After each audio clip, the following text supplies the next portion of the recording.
Traders point அன்பர்களுக்கு சிறப்பு வணக்கம். நம்ம வந்து ஒரு ட்ரேடிங் ஸ்கில் டெவலப்மெண்ட் ப்ரோக்ராம் வந்து நம்ம பார்த்துக்கிட்டே வரோம். அதில நம்மளுடைய மோட்டோவே வந்து நம்ம எல்லாருமே ப்ரொஃபஷனல் ஸ்கில்ஸா வரணும். அ அப்படிங்கிறது ப்ரொஃபஷனல்ஸா தான் ட்ரேடிங் ஸ்கில் நம்ம வச்சுக்கணும் அப்படிங்கிறதுக்காக தான் பார்த்துட்ருக்குறோம். ஆல்ரெடி இதோட ப்ரீ அ அ கன்டென்ட் வீடியோஸ் எல்லாமே நம்ம ஒரு 3 வீடியோ ஆல்ரெடி நம்ம போட்டிருக்கிறோம்.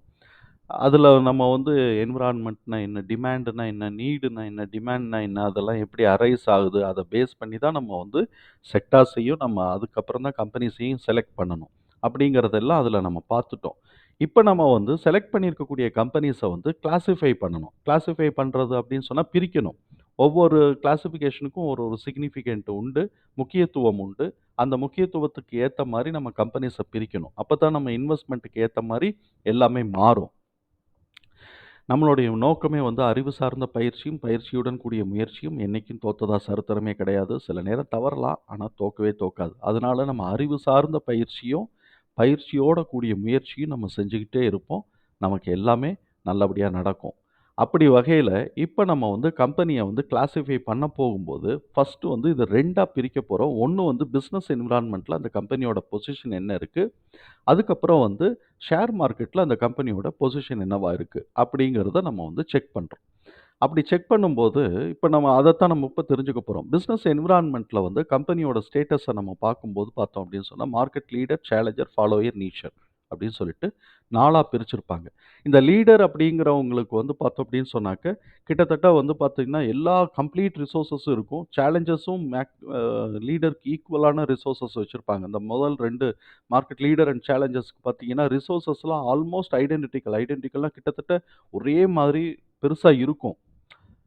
ஆனா எங்க வந்து சேலஞ்சர் அண்ட் நீஷர் அ டிஃபரன்ஸ் ஆகுது அப்படின்னு சொன்னாக்க, அவங்க சேல்ஸ்ல தான். அந்த சேல்ஸ வந்து யார் கூட குடுத்துருக்காங்களோ அவைங்க லீடரா இருப்பாங்க. சேல்ஸ் யாரு ஒருத்தர காட்டிலும் கம்மியா இருக்கோ, அவங்க சேலஞ்சரா இருப்பாங்க. இவன் அடுத்த வருஷம் இவன் லீடரா போவான். அந்த சேலஞ்சரா இருந்தவன் அடுத்த வருஷம் சேல்ஸ பூஸ்ட் பண்ணி விட்டான்னா, அவன காட்டோம்னா அவன் லீடர் ஆயிருவான். இவன் கீழ இறங்கிருவான். இது போக வந்து வின்னிங் மைண்ட் கன்சியூமருடைய மைண்ட வின் பண்ணியிருக்கணும். லீடர்ஸ் எல்லாம் வந்து கன்சியூமருடைய மைண்ட வின் பண்ணியிருப்பாங்க. அதுக்கு ஈக்குவலா சேலஞ்சர்ஸும் கொணர்ந்திருப்பாங்க. பட் சேல்ஸ்ல தான் வந்து கொஞ்சம் வித்தியாசமா இருக்கும்னு வச்சுக்கோங்க. மார்க்கெட் ஃபாலோயர்ஸ்க்கு வந்து பார்த்தோம்னா, இவங்க 2 பேத்துக்கு இருக்கக்கூடிய அளவுக்கு பெரிய லெவல்ல ரிசோர்ஸஸ் இருக்காது. ஏன்னா, ஒரு ரிசோர்ஸஸ் இருந்தா தான் ஒரு இன்னோவேட்டிவ் ப்ராடக்ட்ட ஆர்&டி போட்டு இன்னோவேட்டிவ் ப்ராடக்ட்ட கொண்டு வந்து, மக்களுக்கு அவங்க பேர்ல நம்பிக்கை இருக்கும். ஈஸியா வந்து அத சேர்த்துருவாங்க. சேர்த்துட்டு அவங்க கொண்டு போயிருவாங்க. அப்ப இந்த மார்க்கெட் ஃபாலோயர்ஸ்க்கு வந்து அந்த அளவுக்கு ரிசோர்ஸஸ் இருக்காது. அதனால இவங்க என்ன பண்ணுவாங்கன்னா, புதுசா நம்ம ஏன்டா கண்டுபிடிக்கணும்? ஆல்ரெடி அவைங்க கண்டுபிடிச்சு வச்சிருக்கிறத, அதே மாதிரி போட்டு நம்மளோட ஆர்&டில போட்டு நம்மளும் வந்து பண்ணிக்கலாம் அப்படின்னு சொல்லிட்டு, அவங்க ஃபாலோயர்ஸ் பண்ணுவாங்க. அதனால என்ன ஆகும் அப்படின்னு சொன்னாக்க, மெஜாரிட்டி மார்க்கெட்ட வந்து இவங்க 2 பேரும் ஷேர் பண்ணிக்குவாய்ங்க. யார் 2 பேரும்? லீடரும், சேலஞ்சரும். ஃபாலோயர்ஸ்க்குன்னு ஒரு மார்க்கெட் இருக்கும். இந்த நீஷஸ்க்கு வந்து பார்த்தீங்க அப்படின்னு சொன்னாக்க, லோக்கல்ல இருக்கக்கூடிய மாதிரியோ, இல்லாட்டி எக்ஸ்க்ளூசிவ் கஸ்டமர்ஸ டீல் பண்ற மாதிரி. இப்ப நம்ம வந்து எக்ஸ்க்ளூசிவ் கஸ்டமர்ஸ் யாருன்னா, ஒரு உதாரணத்துக்கு நம்ம பார்த்தோம்னு வச்சுக்கோங்களேன். அ இது வந்து இப்ப சென்சோடைன் வந்து நீஷ் மார்க்கெட்டிங்குள்ள வருதா? முன்னாடி நீஷு, இப்ப வந்து வேற மாரி போகுது. இப்ப வந்து பெருசா அதுவே நார்மல் ஆயிருச்சு. அதனால அத விட்டுருவோம். இப்ப இந்த கிரீட்டிங் கார்டு இருக்கு, இல்லாட்டி கிஃப்ட் ஆர்டிக்கிள் இருக்குன்னு வச்சுக்கங்களேன். அதெல்லாம் வந்து பெருசா முன்னாடிலாம் இந்தியால வந்து ஃபாரின்ல ஆரம்பிக்கிற மாரிலாம் ஆரம்பிச்சு பார்த்தாய்ங்க. இன்னைக்கு எவ்வளோ பெரிய கிஃப்ட் கார்ட்ஸ் எல்லாம் வந்து இன்னைக்கு இங்க வருது அப்டின்னா, அதெல்லாம் ரொம்ப இன்னைக்கு நீஷ் செக்மெண்ட்டுக்குள்ள போயிருச்சுன்னு நம்ம ப ஒரு உதாரணத்துக்கு எடுத்துக்கலாம். அது மாரி எக்ஸ்க்ளூசிவா எனக்கு இதுதான் வேணும் அப்டின்னு சொல்லிட்டு அவன் போவான். அந்த இதுக்குள்ள நீஷுக்குள்ள போயிருவாங்க. இவங்கலாம் பெரும்பாலும் லோக்கல்ல இருப்பாங்க. இல்லாட்டி ஒரு பர்ட்டிகுலர் ஏரியாவ டாமினன்ட் பண்ணியிருப்பாங்க. ரொம்பலாம் போட்டு அலட்டிக்க மாட்டிக்காங்க. அந்த செக்மெண்ட் அவங்களுடைய கஸ்டமரோடைய தேவை என்ன இருக்கோ, அத பக்காவா நிறைவேத்தி விட்டுருப்பாங்க. ஸ்ட்ராங் கஸ்டமர் பாண்ட் வச்சிருப்பாங்க. பக்காவா நிறைவேத்தியிருப்பாங்க. கஸ்டமர் வந்து இவங்கள்ட்ட வாங்குறதுக்கு வெயிட் பண்ணி இருந்து வாங்கிட்டு போவாங்க. அதெல்லாம் மார்க்கெட் நீஷஸ்க்குள்ள கொண்டு போயிருவாங்க. நீங்க இத எந்த செக்டார்ல வேணாலும் எடுத்துக்கலாம். யாரு வந்து டாமினன்ட் இன் மார்க்கெட்ல இருக்கிறாங்களோ அவங்க லீடர். அவங்களுக்கு ஈக்குவலா வந்து சேலஞ்சர்ஸ் இருப்பாங்க. அதுக்கப்புறமா ஃபாலோயர்ஸ் அண்ட் நீஷஸ் இருப்பாங்க. இன்னைக்கு ஸ்டார் ஹோட்டல்ன்னு நம்ம எடுத்தோம்னா, டாடா குரூப்போட தாஜ் ஹோட்டல்ஸ் அவங்கள்ட்ட இருக்கக்கூடிய வேரியஸ் பிராண்ட்லாம் பார்த்தீங்கன்னாக்க, மார்க்கெட் லீடர்ஸா இருப்பாங்க. அவங்களுக்கு ஈக்குவலா இந்த சைடு வந்து பார்த்தோம்னா, ஐடிசி, ஓபராய்ஸ் இவங்கெல்லாம் அ வந்திருப்பாங்க. நெறைய பேரு அதே 5 ஸ்டார் ஸ்டேட்டஸ்ல வந்திருப்பாங்க. அவங்கலாம் ஃபாலோயர்ஸ். என்ன போனாலும் சரி, உங்களுக்கு தேவையான கம்ஃபோர்ட்ட நான் குடுத்துர்றேன்னு சொல்லிட்டு நீஷ் வந்து அந்தந்த ஊர்ல நின்னுட்டு இருப்பாங்க. இத மாரி நம்ம எதுல வேணாலும் எடுத்துக்கலாம். சோப்ல எடுத்துக்கலாம், பேஸ்ட்ல எடுத்துக்கலாம், ஷாம்பூல எடுத்துக்கலாம். இது மாரி இருக்கலாம். இவங்க வந்து எந்த பொசிஷன்ல இருக்கிறாங்க அப்படின்னு சொல்லி நம்ம பார்க்குறோம். இப்ப அதுக்கு அடுத்தாப்புல மார்க்கெட்ல வந்து இவங்கள வந்து பார்த்தீங்கன்னாக்க 4 விதமா இது பண்றோம். Large cap, mid cap, small cap and micro கேப்ன்னு 4ஆ பிரிக்கிறோம். இந்த லார்ஜ் கேப் அப்படிங்கிறது நல்ல எஸ்டாப்லிஷ்டா இருப்பாங்க, ஸ்டேபிளா இருப்பாங்கங்கிறது இருக்கு. அங்கே கிட்டத்தட்ட மார்க்கெட் லீடர்ஸ் அண்ட் சேலஞ்சர்ஸ் எல்லாமே லார்ஜ் கேப் க்குள்ள வந்துருவாங்க. அதுக்கப்புறம் ஃபாலோயர்ஸ் எல்லாம் மிட் கேப்ஸ்குள்ள வருவாங்க. அந்த ஃபாலோயர்ஸ்லயே கொஞ்சம் சின்னதா இருக்கிறவங்கலாம் ஸ்மால் கேப்குள்ள போவாங்க. பெரும்பகுதி புதுசா ஸ்டார்ட் அப்ல வர்றவங்க, நீஷ் மார்க்கெட்ட கவர் பண்றவங்கலாம் மைக்ரோ கேப்குள்ள வருவாங்க. சரி. அது அப்படித்தான் வரணுமான்னா, அப்படி இல்ல. ஷேர் வேல்யூ எவ்வளவு தூரம் இன்கிரீஸ் ஆயிருக்கோ, அதுக்கு ஏத்த மாரி ஸ்மால் கேப் வந்து மிட் கேப்பா மாறும். மிட் கேப் லார்ஜ் கேப்பா மாறும். லார்ஜ் கேப் மார்க்கெட் கீழ விழுகுதுன்னா, லார்ஜ் கேப் மிட் கேப்பா மாறலாம். ஸ்மால் கேப்பாவும் மாறலாம். மைக்ரோ கேப் லெவலுக்கு போகுமாங்கிறது சொல்ல முடியாது. அது அந்த பிசினஸ பொறுத்து தான் இருக்கு. ஸோ, அப்ப அந்த மாரி இவங்க வந்து இருக்கும். அப்ப லார்ஜ் கேப் கம்பெனிஸ் வந்து பார்த்தீங்கன்னா, லோ வாலட்டாலிட்டில வச்சிருப்பாங்க. மைக்ரோ கேப்னா மாடரேட்டா இருப்பாங்க. ஸ்மால் கேப்னா ஹை வாலட்டாலிட்டி இருக்கும். மைக்ரோ கேப்புக்குலாம் வெரி ஹை வாலட்டாலிட்டி இருக்கும். அப்ப எத பேஸ் பண்ணி இவங்க செய்றாங்கன்னா, குவான்டிஃபை பண்றாங்க அப்படின்னு சொன்னாக்க, மார்க்கெட் கேப்பிட்டலைசேஷன வந்து அ ம ஷேர் வேல்யூ அதாவது வந்து ஃப்ளோட்டிங் ஷேர்ஸ்னாக்க எல்லாம் போக மார்க்கெட்ல ட்ரேட் ஆகக்கூடிய அந்த ஃப்ளோட்டிங் ஷேர்ஸ் இஷ்யூ பண்ணது கம்பெனி பிடிச்சு வச்சது போக பாக்கி நமக்கு மார்க்கெட்ல இஷ்யூ பண்ணியிருக்கக்கூடிய அந்த ஃப்ளோட்டிங் ஷேர்ஸோடைய வேல்யூஸ் எல்லாம் எவ்வளவு தூரம் இருக்கு. அதுல 20,000 கோடி, 25,000 கோடிக்கு மேல போச்சுனாக்க லார்ஜ் கேப் ஆவும். 5,000லேருந்து 20க்குள்ள இருக்கு அப்படின்னு சொன்னா மிட் கேப் ஆவும். லெஸ் தென் 5,000க்குள்ள இருக்கு அப்படின்னு சொன்னா ஸ்மால் கேப் ஆவும். அதுக்கும் கீழ ஒரு 1000 கோடிக்கு கீழ இருக்குன்னா, மைக்ரோ கேப்பாவும் வருது. மைக்ரோ கேப்ங்கிறது இப்ப தான் இந்த செக்மெண்ட் வருது. ஏன்னா, நம்ம நெறைய ஸ்டார்ட் அப்ப வந்து உருவாக்கிட்டோம். அவங்கலாம் 50 கோடி, 100 கோடி, 150, 200 கோடிக்கு பிசினஸ் ஆரம்பிப்பாங்க. பிசினஸ் ஆரம்பிச்சிருப்பாங்க. அத வந்து இப்ப ஐபிஓலாம் குடுத்து மேல கொண்டு வந்து லிஸ்ட் ஆயிருப்பாங்க. அவங்கலாம் வந்து ஒரு சர்டைன் அ டெவலப்மென்ட் போவாங்க. ஸோ, அப்ப அந்த மைக்ரோ கேப்ப எப்ப பார்ப்பாங்கன்னா, ஸ்ட்ராங்கா அவங்க வந்து கம்பெனிஸ் வந்து நல்லா பண்றாங்க. அவங்களால மார்க்கெட்ட ஓரளவுக்கு நீஷ் செக்மென்ட்ல பிடிச்சு கொண்டு போக முடியும். டெவலப் ஆகும்னா, அதுக்குள்ள கொண்டு போய் கொஞ்சம் கொஞ்சமா ஏத்திக்கிட்டு இருப்பாங்க. என்ன இதுல ரிஸ்க் பார்த்தோம் அப்படின்னு சொன்னா, குரோத் பொட்டன்ஷியல் பார்த்தோம்னா, லார்ஜ் கேப்புக்கு வந்து அ குரோத் அதாவது ஷேர் மார்க்கெட்ல பெருசா ஒண்ணும் ஏறாது. ஏன்னா, ஆல்ரெடி அவன் ஏறி அச்சீவ் பண்ணி கையில வச்சிருப்பாங்க. இப்ப இறங்கினாலும் ஒரு சர்டைன் லிமிட் தான் இறங்குவாங்க. ஏறுனாலும் சர்டைன் லிமிட் தான் ஏறுவாங்க. ஆனா, ஹை குரோத் பொட்டன்ஷியல்ங்கிறது ஸ்மால் கேப்புக்கு தான் இருக்கும். லோல இருப்பான். அவன வாங்கி போட்டு விட்டோம்னா, ஒரு 3, 4 வருஷத்துல மேல ஏறிக்கிட்டு இருப்பான். சரி. இப்ப இவன லாங் டெர்ம்ல நம்ம போட்டுக்கிட்டே வரோம் அப்படின்னு சொன்னா, இந்த லிக்விடிட்டி ஹை லிக்விடிட்டி வந்து யாருக்கு கிடைக்கும்னா, லார்ஜ் கேப்புக்கும், அ அதுக்கப்புறம் மாடரேட் வந்து மிட் கேப்க்கும், ஸ்மால் கேப்க்கு வந்து ரொம்ப லீஸாவும் இருக்கும். மைக்ரோ கேப்க்கு வந்து லிக்விடிட்டி எல்லாம் வந்து கால்குலேட்டே பண்ண முடியாது. இந்த லிக்விடிட்டிங்கிறது என்னன்னா, டோட்டல் என்விரான்மென்ட் வேல்யூ அவங்க அந்த சாரி என்விரான்மென்ட்ன்னு ஒரு என்டர்பிரைசஸ் வேல்யூவ பேஸ் பண்ணி தான் லிக்விடிட்டி போடுறாங்க. அதாவது ஒருத்தர் வந்து மஞ்ச நோட்டீஸ் குடுக்காம அவன் தப்பிச்சா சரிதான். அவன் பிசினஸ்ல கொண்டு வந்தா சரிதான். அப்படிங்கிறது தான் லிக்விடிட்டிக்குள்ள கொண்டு வராங்க.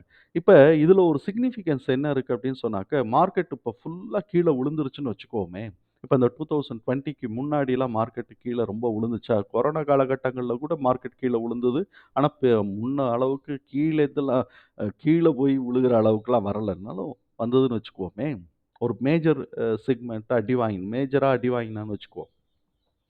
அப்ப ஃபர்ஸ்ட்டு ஃபில் ஆகக்கூடிய இதெல்லாம் ஃபர்ஸ்ட்டு பார்த்தீங்கன்னா, லார்ஜ் கேப் கம்பெனிஸோட ஷேர்ஸ் எல்லாம் சீப்பா கிடைக்குதுன்னு சொல்லிட்டு, மார்க்கெட்ல அதத்தான் ஃபர்ஸ்ட்டு வாங்குவாங்க. வாங்கி அத மேல ஏத்தி விட்டுருவாய்ங்க.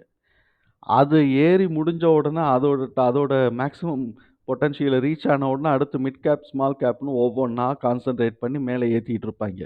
இப்ப ஸ்மால் கேப்போட கேப்பையுமே மேல டார்கெட்லாம் ஃபில் பண்ணிவிட்டாய்ங்க. என்ன பண்றதுன்னு தெரியாம இப்ப மார்க்கெட் வந்து பிப்ரவரி மாசத்துல எல்லாம் வந்து மைக்ரோ கேப்ப பிடிச்சு ஏத்திக்கிட்டு இருக்கிறாய்ங்க. உதாரணம் பார்ப்போம் நம்ம. மைக்ரோ கேப்ப பிடிச்சு ஏத்திக்கிட்டு இருக்கிறாய்ங்க. நீங்க வந்து Zerodhaல இருந்தீங்க அப்படின்னு சொன்னாக்க, என்எஸ்இல வந்து ஒரு இது வந்து பார்த்தோம். ஸ்டாக் அடிக்கும்போது, இந்த எஸ்இ அப்படிலாம் வந்துச்சுன்னா, அதெல்லாம் வந்து ஸ்டார்ட் அப் கம்பெனிஸ். அத வந்து மைக்ரோ கேப்குள்ள போட்டு ஏத்தி வச்சிருக்கிறாங்க. ரொம்ப ரிஸ்க்குங்கிறது எல்லாமே வரும். அத நம்ம காமிக்கிறோம். அப்ப இந்த மாதிரி மார்க்கெட்ல வந்து ட்ரெண்ட் வந்து மேல போகும். ஈஸியா வந்து மார்க்கெட் ரொம்ப கீழ வந்துச்சு அப்படின்னு சொன்னா, லார்ஜ் கேப் ஃபண்ட் தான் வந்து ஃபர்ஸ்ட்டு மேல ஏறுங்கிறத நம்மளால புரிஞ்சுக்க முடியும். அதுக்கப்புறம் மிட் கேப். இப்ப இதையே ஆனுவலைஸ் பண்றோம்னு வச்சுக்கங்களேன், மார்ச் மாசம் வந்து எல்லா இதையும் வந்து அடிச்சு விட்டுருவாய்ங்களா, நம்ம ஃபினான்ஷியல் இயர் வந்து நமக்கு ஏப்ரல் டூ மார்ச்ங்கிறதுனால, மார்ச் மாசம் எல்லாத்தையும் அடிச்சு விட்டுறாய்ங்களா, அடிச்சு விட்டதுக்கு பிறகு எதெல்லாம் ஃபர்ஸ்ட்டு ஏறுறதுக்கு வாய்ப்பு இருக்கும்னா, லார்ஜ் கேப் கம்பெனி தான். ஆனா, அவிங்க ஆல்ரெடி ஹைல இருந்தாங்கன்னா ஏறாது. அது நல்லா தெரிஞ்சு வச்சுக்கணும். அவிங்க வந்து ஒரு கீழ இறங்கி டார்கெட்லேருந்து கீழ இறங்கி சீப்பா கிடைச்சுச்சுன்னா, முதல்ல லார்ஜ் கேப்ப வாங்குவாய்ங்க. அப்புறமா தான் மிட் கேப்பு. இப்ப நீங்க ஏறுறதே பார்த்தீங்கன்னாக்க, இந்த மே மாசத்திலிருந்து ஜூன், ஜூலை, ஆகஸ்ட்டுக்குள்ள லார்ஜ் கேப் ஏறி முடிச்சுரும். ஜூலையிலிருந்து செப்டம்பருக்குள்ள மிட் கேப் ஏறி முடிச்சுரும். ஆகஸ்ட்லேருந்து அக்டோபர், நவம்பருக்குள்ள ஸ்மால் கேப் ஏறி முடிச்சுரும். அப்புறம் டிசம்பர் மாசம் மார்க்கெட்ட கிறிஸ்மஸ்க்கு அடிச்சு விட்டுட்டு திருப்பி ஏத்திக்கிட்டு இருப்பாய்ங்க. இந்த மாதிரி வந்து ப்ளே பண்ணிக்கிட்டே இருப்பாங்க. அதனால இப்படி ஒரு ஃபோக்கஸ். ஆனா இது ரிஜிட் கிடையாது.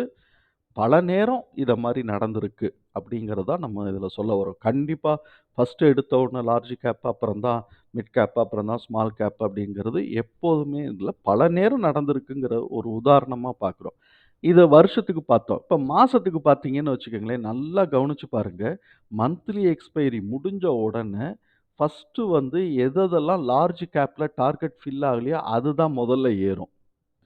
2ண்ட் வீக்ல மிட் கேப் ஏறும். 3ர்ட் வீக்ல ஸ்மால் கேப் ஏறும். 4த் வீக்ல இதில எதெல்லாம் டார்கெட் அச்சீவ் பண்ணலையோ, அதெல்லாம் கரெக்ஷன் போயிட்டு கீழ இறக்கிட்டு இருப்பாய்ங்க. இத யோசிச்சு பாருங்க. பெரும்பாலும் நடக்கும். எப்போதுமே இது நடக்கும்னு சொல்லல. பெரும்பாலும் இது நடக்கும்.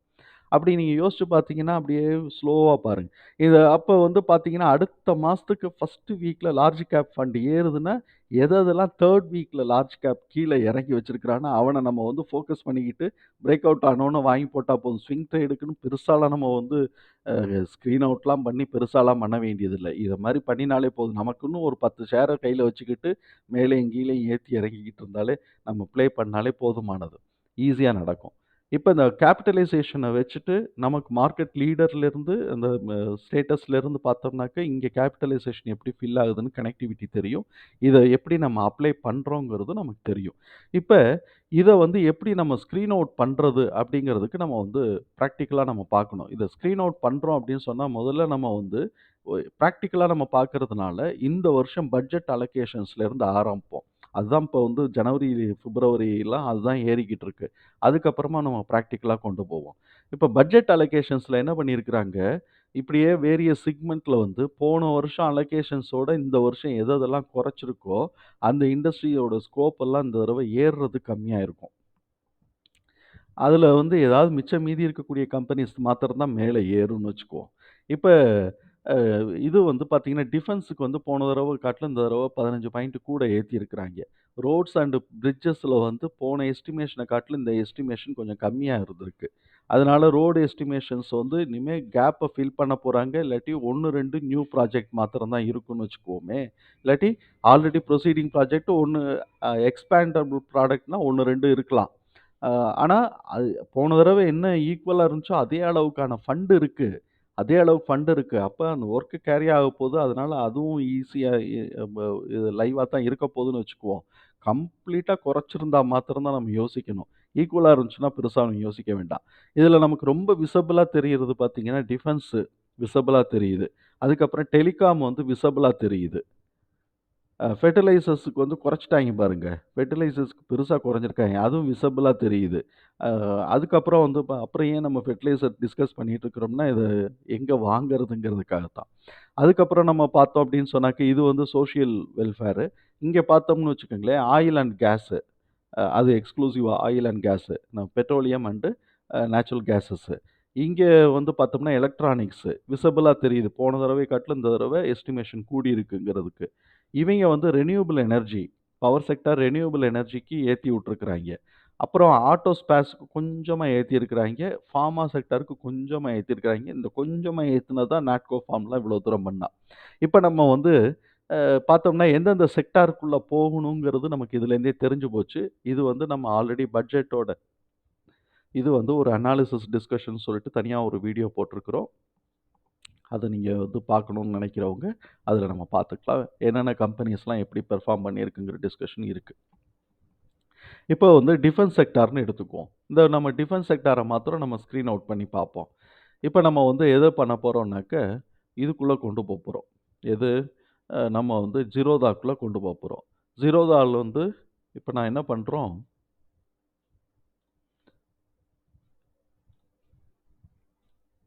இப்ப ஜீரோதால வந்து பார்த்தோம்னு வச்சுக்கங்களேன், இப்ப நமக்கு வந்து ஏதாவது ஒரு ஃபில்டர் வந்து யூஸ் ஆயிருக்கு.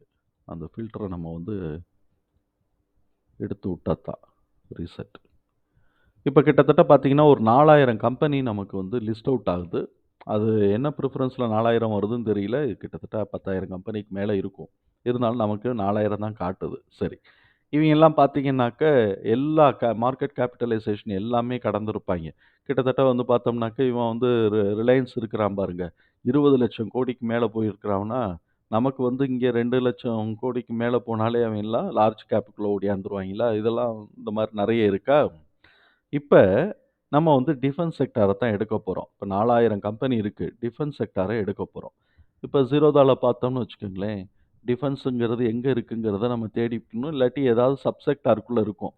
யுட்டிலிட்டீஸ்க்குள்ள டிஃபென்ஸ் இருக்கான்னா, யுட்டிலிட்டீஸ்க்குள்ள டிஃபென்ஸ் இல்ல. அ இண்டஸ்ட்ரீஸ்க்குள்ள இருக்காங்களான்னு பார்ப்போம். இண்டஸ்ட்ரீஸ்க்குள்ளேயும் டிஃபென்ஸ் கண்ல படல.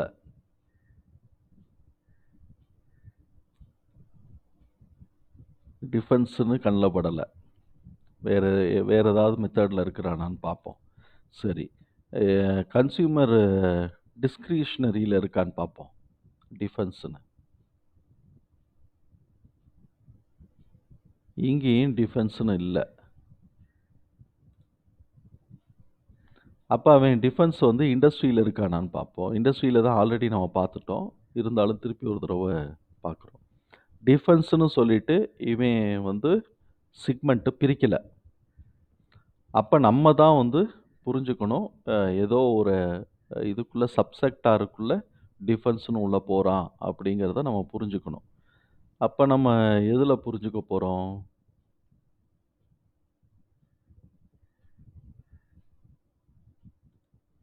இப்ப நம்ம இண்டஸ்ட்ரிக்குள்ள போவோம். 31 இண்டஸ்ட்ரி இருக்கு. இதுல வந்து ஏதோ ஒரு சப்செக்டார் தான் ரயில்வேஸ்ன்னு ஒண்ணு பிரிச்சிருப்பாய்ங்க. அத நம்ம பார்த்தாலுமே போதும். அதுக்குள்ள டிஃபென்ஸ். இந்த ரயில் இருக்கா? இண்டஸ்ட்ரி மிஷினரி, ஹெவி மிஷினரி இதுக்கு கீழ தான் டிஃபென்ஸ் எல்லாம் வரும். ஷிப்பிங் இதுக்கு கீழலாம் டிஃபென்ஸ் வரும். ஏர்போர்ட்ஸ் இருக்கு. லாஜிஸ்டிக் தனியா இருக்கா? போர்ட்ஸு, ரோட்ஸு இத மாரி இருக்கா? இதுக்குள்ள தான் டிஃபென்ஸ் வரும். இப்ப நம்ம வந்து ரெயில்னு எடுத்துக்குவோம். ரயில்னு எடுத்துட்டா 6 கம்பெனி நமக்கு வருது. இந்த 6 கம்பெனில இதுல லார்ஜ் கேப்பிட்டலைசேஷன் தான் காட்டுமே தவிர்த்து, லார்ஜ் கேப்பு, ஸ்மால் கேப்புன்னு காட்டாது. சரி.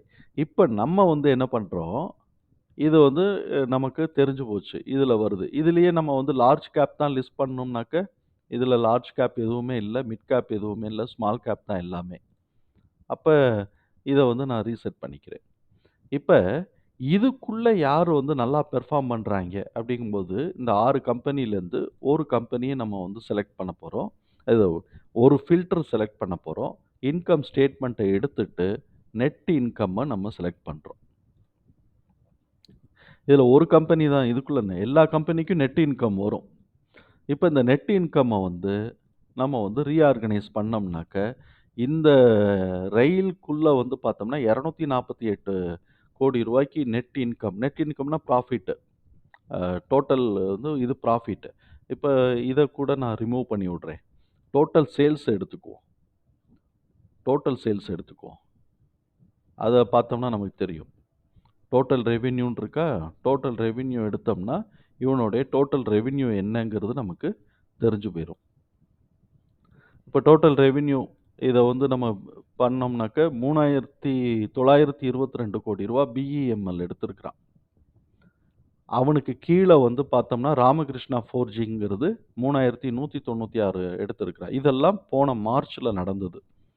அ இந்த டைட்டு டைட்டாகிராஃப் ரயில் சிஸ்டம் வந்து 2,800 இப்படியே நீங்க பார்த்தோம்னாக்க, கடைசில வந்து ஓரியண்டல் ரயில் இன்ஃப்ராஸ்ட்ரக்சர்ங்கிறவன் வந்து 327 எடுத்திருக்கிறான்.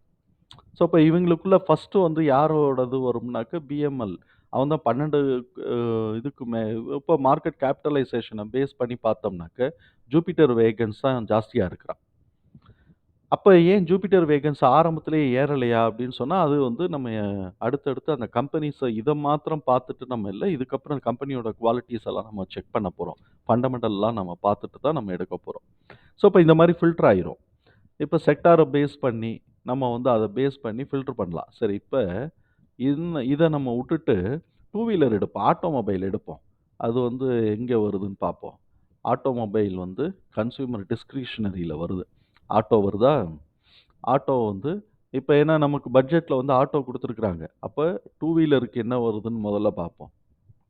ஆட்டோ ஸ்பேர்ஸ் பார்ப்போம்னா. ஆனா, நமக்கு எல்லாத்துக்கும் நல்லா தெரிஞ்சது டூ வீலர் தான். நல்லா தெரிஞ்சதா இருக்கும். ஸோ, இப்ப இத வந்து பார்த்தோம்னு வச்சுக்கங்களேன், இப்ப இவைங்க வந்து இதுல வந்து பார்த்தோம்னா 5 கம்பெனி நமக்கு காட்டுது. இந்த 5 கம்பெனில டோட்டல் ரெவென்யூ வந்து ஆல்ரெடி நம்ம எடுத்து வச்சிருக்கிறோம். இதுல. எடுத்து வச்சிருக்கிறோம். இப்ப இத பேஸ் பண்ணி எவன் பெரிய ரெவென்யூ இருக்கான்னா, ரூ. 38,00,00,000 பஜாஜ் ஆட்டோ பண்ணியிருக்கிறான். ஹீரோ மோட்டார் கார்ப் வந்து ரூ. 34,000,00,000 பண்ணியிருக்கான். 3வது தான் டிவிஎஸ் ரூ. 32,000,00,000 பண்ணியிருக்கிறான். இப்ப இதுக்கு ஏத்த மாரி நீங்க பார்த்தீங்கன்னாக்க, அ இவனோட பிரைஸ் வந்து பார்த்தீங்கன்னா, மேல ஏறிக்கிட்டே இருக்கும். அப்புறம் 3வது தான் டிவிஎஸ். ஆனா, மகாராஷ்டிரா ஸ்கூட்டர்ஸ்ங்கிறவனோட இது வந்து 7,000 போய்க்கிட்டு இருக்கு. ஆனா, இவன் வந்து பாருங்க வெறும் ரூ. 217 ரெவென்யூ இருக்கு. ஆனா, அந்த ஷேர் வந்து ரூ. 7,000 போய்க்கிட்டு இருக்கு. இது வாங்குறதா வேண்டாமாங்கிறத நம்ம தான் டிசைட் பண்ணணும். என்னடா அது ரூ. 7,500 போய்க்கிட்டு இருக்கு. எவன பஜாஜ் ஆட்டோவெல்லாம் தாண்டி மீறி போய்க்கிட்டு இருக்கிறாய்ங்க பாருங்க. அப்படிங்கும்போது நம்ம தான் யோசிக்கணும். ஸோ, இப்ப நமக்கு வந்து இங்க டூ வீலர் செக்ஷன்ல இப்படி தெரியுது. இதுக்கப்புறமா நம்ம இதெல்லாம் நம்ம பார்த்துட்டு எவனெல்லாம் நம்ம ஃபர்ஸ்ட்டு இவன்லாம் லார்ஜ் கேப்க்குள்ள வந்துட்டான். இவனும் லார்ஜ் கேப்க்குள்ள வந்துட்டான். இவனும் லார்ஜ் கேப்க்குள்ள வந்துட்டான். இவங்கலாம் லார்ஜ் கேப்க்குள்ள வரல. இவன் லார்ஜ் கேப்க்குள்ள வந்திருக்கிறான். அப்ப முதல்ல நம்ம ஸ்டாண்டர்டா இருக்கக்கூடிய கம்பெனிஸ் இதுக்குள்ள எப்படி நம்ம கம்பெனி செலக்ட் பண்றோம்னு தெரியும். இத நம்ம வந்து குறைச்சுக்கலாம். இப்ப நம்ம பார்த்தோம்னா கிட்டத்தட்ட வந்து 4000 கம்பெனிக்கு மேல பார்த்தோம். ஒரு செக்டார செலக்ட் பண்ண உடனே அது 5 கம்பெனி, 10 கம்பெனியா மாறிருச்சு. இப்ப இதுல வந்து நம்ம ஸ்பேர் பார்ட்ஸ் கம்பெனிய பார்ப்போம். ஆட்டோ ஸ்பேர்ஸ் பார்ப்போம். ஆட்டோ ஸ்பேர்ஸ் பார்த்தோம்னா, கிட்டத்தட்ட 112 கம்பெனிஸ்ன்னு வந்து நமக்கு லிஸ்ட் ஆகுது. இப்ப டோட்டல் ரெவென்யூ வந்து நம்ம மினிமம் வந்து ஒரு 300,00,00,000 இப்ப 112 இருக்கா? ரூ. 300,00,00,000 மினிமம் டோட்டல் ரெவென்யூ எடுக்கிறவன மாத்திரம் காட்டுங்கன்னா, 112லேருந்து 40 குறைஞ்சு போச்சு பாருங்க. 40 குறைஞ்சு போச்சு. நார்மலா இப்போ ஒரு லார்ஜ் கேப் கம்பெனி வந்து ஒரு ரூ. 1,000,00,00,000 அவன் வந்து வருஷத்துக்கு மினிமம் ரூ. 1,000,00,00,000 எடுப்பான். அப்படின்னு சொன்னாக்க, 1,000,00,00,000ன்னு பார்த்தோம்னா, அதுலயும் பாதியா குறைஞ்சு போச்சு. இப்ப யாரெல்லாம் மார்க்கெட் லீடரா இருக்கிறான்? அப்படிங்கிறத நம்ம வந்து இங்க டோட்டல் ரெவென்யூலேருந்தே கண்டுபிடிச்சிடலாம். இத ரீசெட் பண்ணி, இத வந்து ரீஆர்டர் பண்ணோம்னா, கிட்டத்தட்ட ரூ. 78,000,00,00,000 வந்து மதர்சன் சுமி வந்து ரெவென்யூ எடுத்துக்கிட்டு இருக்கிறான். அதுக்கு அடுத்து டிவிஎஸ் ஹோல்டிங் ரூ. 33,000,00,00,000 டிவிஎஸ் ஹோல்டிங்ஸ் எடுத்துக்கிட்டு இருக்கிறான். அதுக்கப்புறம் போஸ்ச் வந்து பார்த்தோம்னா ரூ. 15,000,00,00,000 எடுத்துட்டு இருக்கிறான். இப்ப இவங்க எல்லாம் தான் ஃபர்ஸ்ட்டு வந்து ஃபீல் ஆகும். நாளைக்கு ஆட்டோ ஸ்பேர் பார்ட்ஸ்லாம் ஏறுதுன்னா, சுமி ஃபர்ஸ்ட்டு ஏறுறதுக்கு வாய்ப்பு இருக்கு. வாய்ப்பு இருக்குன்னு தான் சொல்றேன். ஏன்னா, இண்டிவிஜுவலா அதுக்கப்புறமா கம்பெனிஸ நம்ம வந்து அசஸ் பண்ணணும்.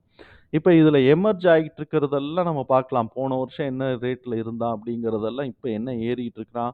இவன் எல்லாம் ஒரு சில பேர் வந்து போ போன வருஷம் ஸ்மால் கேப் கம்பெனியா இருந்திருப்பாய்ங்க. இந்த வருஷம் ஒரே நாள்ல ஓப்பாமா மாரி ஏறியிருப்பாய்ங்க. அது மாரிலாம் இருக்கும். இப்ப ஒரு என்டிஆர்ன்னு ஒரு கம்பெனி இருக்கும் பார்க்கிறேன். இந்த ஸ்க்ரீன் அவுட்ல பார்ப்போம். என்டிஆர். NTR auto components. இவன் பாருங்க. ஒரே நாள்ல ரூ. 150 ரூ. 150 ஏறுனான். நேத்திக்கு ஒரே நாள்ல. ரூ. 150 20% ஒரே நாள்ல ஏறுனான்.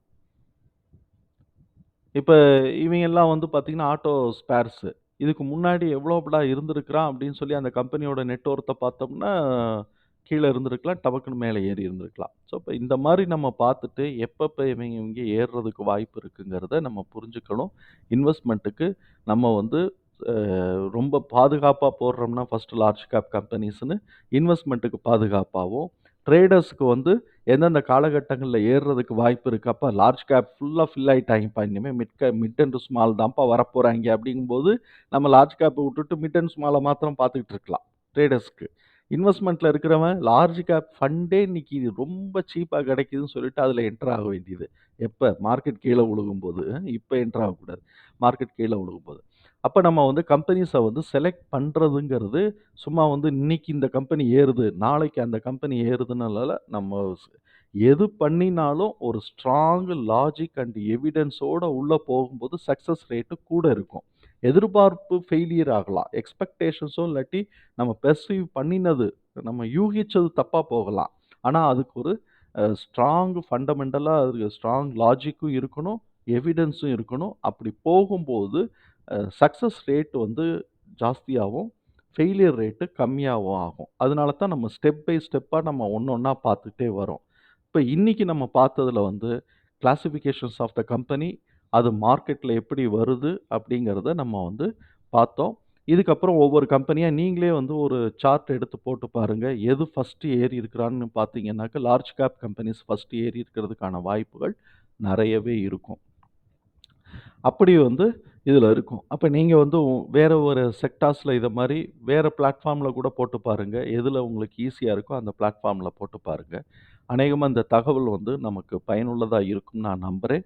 இந்த தகவல் நமக்கு பயனுள்ளதா இருந்தது அப்படின்னு சொன்னா, சங்கருக்கு ரொம்ப சந்தோஷம் தான். எல்லாருமே ப்ரொஃபஷ்னலா நம்ம வந்து இன்வெஸ்டர்ஸாவோ, ட்ரேடராவோ வந்து சக்சஸ்ஃபுல்லா நம்ம வந்து லைஃப்ப லீட் பண்ணணும். பிசினஸ லீட் பண்ணணுங்கிறது தான் நம்மளுடைய ஆன்சர். உங்களோட சப்போர்ட்டுக்கு நமக்கு என்னைக்கும் நன்றிகள். நம்மளுடைய அன்பர்களுக்கும், நண்பர்களுக்கும் நன்றி. நன்றி நண்பர்களே! வாழ்க வளமுடன்.